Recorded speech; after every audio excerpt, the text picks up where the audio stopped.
আসসালামু আলাইকুম ভিউয়ার্স, সবাই কেমন আছেন? আশা করি ভালো আছেন। আল্লাহর রহমতে আমিও ভালো আছি। নৌবাহিনীর লিখিত পরীক্ষায় ইংলিশ থেকে প্রিপোজিশন আসে, যেমন ফিল ইন দ্য ব্ল্যাঙ্কস, তারপরে এটের ব্যবহার, ইনের ব্যবহার, অনের ব্যবহার, টু এর ব্যবহার, এসব আজকে আমি দেখিয়ে দিচ্ছি। তো আমরা এদিকের পৃষ্ঠায় চলে আসি।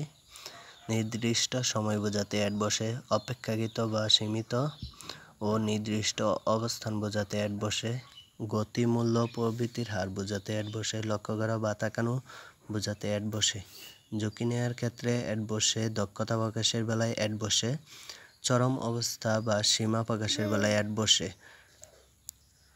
তারপর হচ্ছে ইনের ব্যবহার, বড় পরিসরের স্থান বোঝাতে ইন বসে, সময়ের সীমা বোঝাতে ইন বসে, কোনো কিছুতে মগ্ন থাকলে ইন বসে, বাসার আগে ইন বসে, অবস্থা বোঝাতে ইন বসে, অবস্থা বা অন্তর্ভুক্তি বোঝাতে ইন বসে, সাজসজ্জার ক্ষেত্রে ইন বসে, লোকপ্রিয়তার ক্ষেত্রে ইন বসে, কোনো কিছুর অভাব বোঝাতে অভ্যন্তরে বোঝাতে ইন বসে।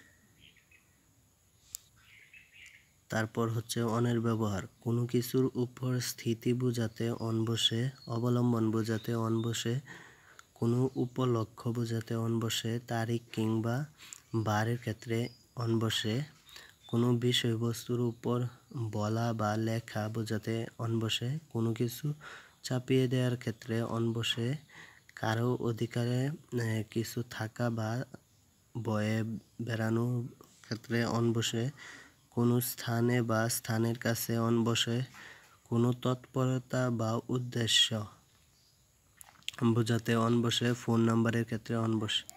তারপর গুরুত্বপূর্ণ একটি টপিক হচ্ছে টু। টু প্রতি অর্থে টু বসে, কোনো একটা অবস্থান বা পরিণতির দিকে বোঝাতে টু বসে, পর্যন্ত বোঝাতে টু বসে, একটি নির্দিষ্ট সময়ের আগে বোঝাতে টু বসে, কোনো কিছুর প্রতি ইঙ্গিত বা কোনো কিছুকে উদ্বিগ্ন করার ক্ষেত্রে টু বসে, অতিশ্রায়নে টু বসে, প্রতিক্রিয়া প্রকাশে টু বসে, সন্তুষ্টি বা মনে হওয়ার ক্ষেত্রে টু বসে, তুলনা বা অনুপাতের বেলায় টু বসে।